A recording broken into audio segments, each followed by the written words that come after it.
তুমি পারবে, তোমাকে পারতেই হবে। অনেক বড় একটা কোম্পানি হঠাৎ করে ব্যবসায় লোকসান করে বসলো।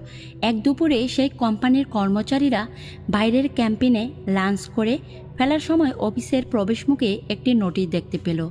নোটিশে লেখা ছিল, আমাদের কোম্পানির লোকসানের জন্য যে ব্যক্তি দায়ী সে গতকাল মারা গেছে।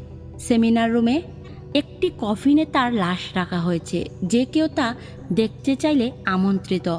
একজন সহকারীর মৃত্যুর খবর শুনে প্রথমে লোকেরা দুঃখ পেল, তবে এরপর তারা কৌতূহলী হয়ে উঠল এই ভেবে যে আসলে কে হতে পারে সেই ব্যক্তি। তারা সবাই সেমিনার রুমে এসে একত্রিত হলো।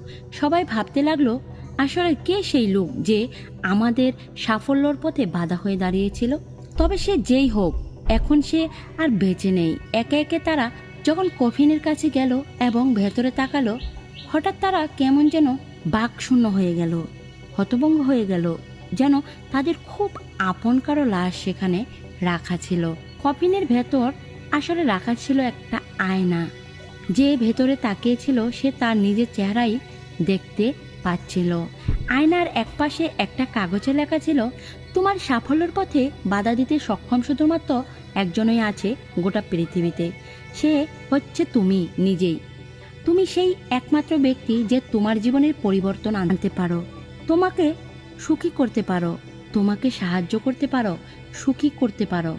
তোমার জীবন তখন বদলে যায় না যখন তোমার অফিসের বস বদলায়, যখন তোমার অভিভাবক বদলায়, তোমার বন্ধুরা বদলায়। তোমার জীবন তখনই বদলায় যখন তুমি নিজে বদলাও। তোমার সক্ষমতা সম্পর্কে তোমার নিজের বিশ্বাসের সীমাটা যখন তুমি অতিক্রম করতে পারো, শুধু তখনই তোমার জীবন বদলায়, পূরণ হয় জীবনের লক্ষ্যগুলো। নিজের আলোয় আলোকিত করো চারপাশ।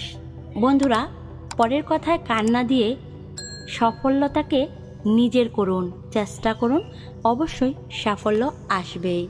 ধন্যবাদ।